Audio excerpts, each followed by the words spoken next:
प्यारे बच्चों, आज हम पढ़ने वाले हैं कक्षा 8 का चैप्टर 6 जिसका शीर्षक है भगवान के डाकिये। कविता के सस्वर वाचन के बाद हम इसके भावार्थ को समझेंगे। पक्षी और बादल ये भगवान के डाकिये हैं जो एक महादेश से दूसरे महादेश को जाते हैं। हम तो समझ ही नहीं पाते हैं, मगर उनकी लाई चिट्ठियाँ पेड़, पौधे, पानी और पहाड़ बाँचते हैं। हम तो केवल यह आंकते हैं कि एक देश की धरती दूसरे देश को सुगंध भेजती है और वह सौरभ हवा में तैरते हुए पक्षियों की पाँखों पर तिरता है और एक देश का भाप दूसरे देश में पानी बनकर गिरता है। Composed bye Ramdhari Singh Dinkar. बच्चों, रामधारी सिंह दिनकर देश के राष्ट्र कवि भी कहे जाते हैं। आइए अब इस कविता का अर्थ समझते हैं। प्यारे बच्चों, इस कविता के द्वारा कवि कहते हैं कि भगवान बादलों के द्वारा पेड़, पौधों, पहाड़ों के लिए संदेश भेजते हैं।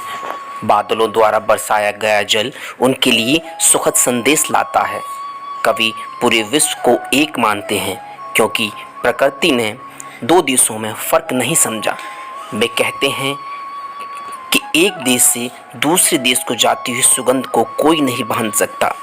इस कविता की भाषा तत्सम तद्भव शब्दों से युक्त सरल भाषा है। भगवान बादलों के द्वारा पेड़, पौधों, पहाड़ों के लिए संदेश भेजते हैं। हमारी जो प्रकृति है वो किसी तरह से भेदभाव नहीं करती। एक देश से दूसरे देश बादल अपने पानी लेकर जाते हैं और ना जाने कहाँ जाकर बरसाते हैं। इसी तरह पेड़ पौधों की सुगंध, हवा और पहाड़ों के संदेश एक देश से दूसरे देश पहुँचते हैं। जब एक देश के बाद बादल दूसरे देशों पर जाकर बरसते हैं तो इससे यही साबित होता है कि वो वहाँ का संदेश लेकर आए हैं। वास्तव में पूरी दुनिया ही एक है, ईश्वर ने ही उसे बनाया है। हमें उसमें भेदभाव नहीं करना चाहिए क्योंकि प्रकृति ने दो देशों में फ़र्क नहीं किया है, तो हम कौन होते हैं प्रकृति के साथ फ़र्क करने वाले। हमें ऐसा नहीं करना चाहिए। हमें किसी तरह के भेदभाव अपने दिलो दिमाग में नहीं रखने चाहिए। मानवता और प्रेम की भावना को बढ़ावा देना चाहिए। यह सुंदर कविता इसी भाव को लेकर लिखी गई है। अब आइए जानते हैं भगवान की डाकी कविता का सार। प्यारे बच्चों, इस कविता में दिनकर जी बताते हैं कि पक्षी और बादल भगवान की डाकिये हैं जो एक विशाल देश का संदेश लेकर दूसरे विशाल देश को जाते हैं।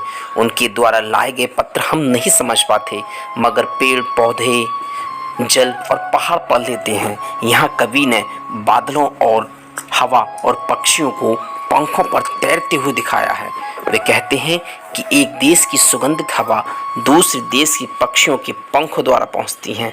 इस तरह बादलों के द्वारा एक देश का भाप दूसरे देश में वर्षा बनकर गिरता है।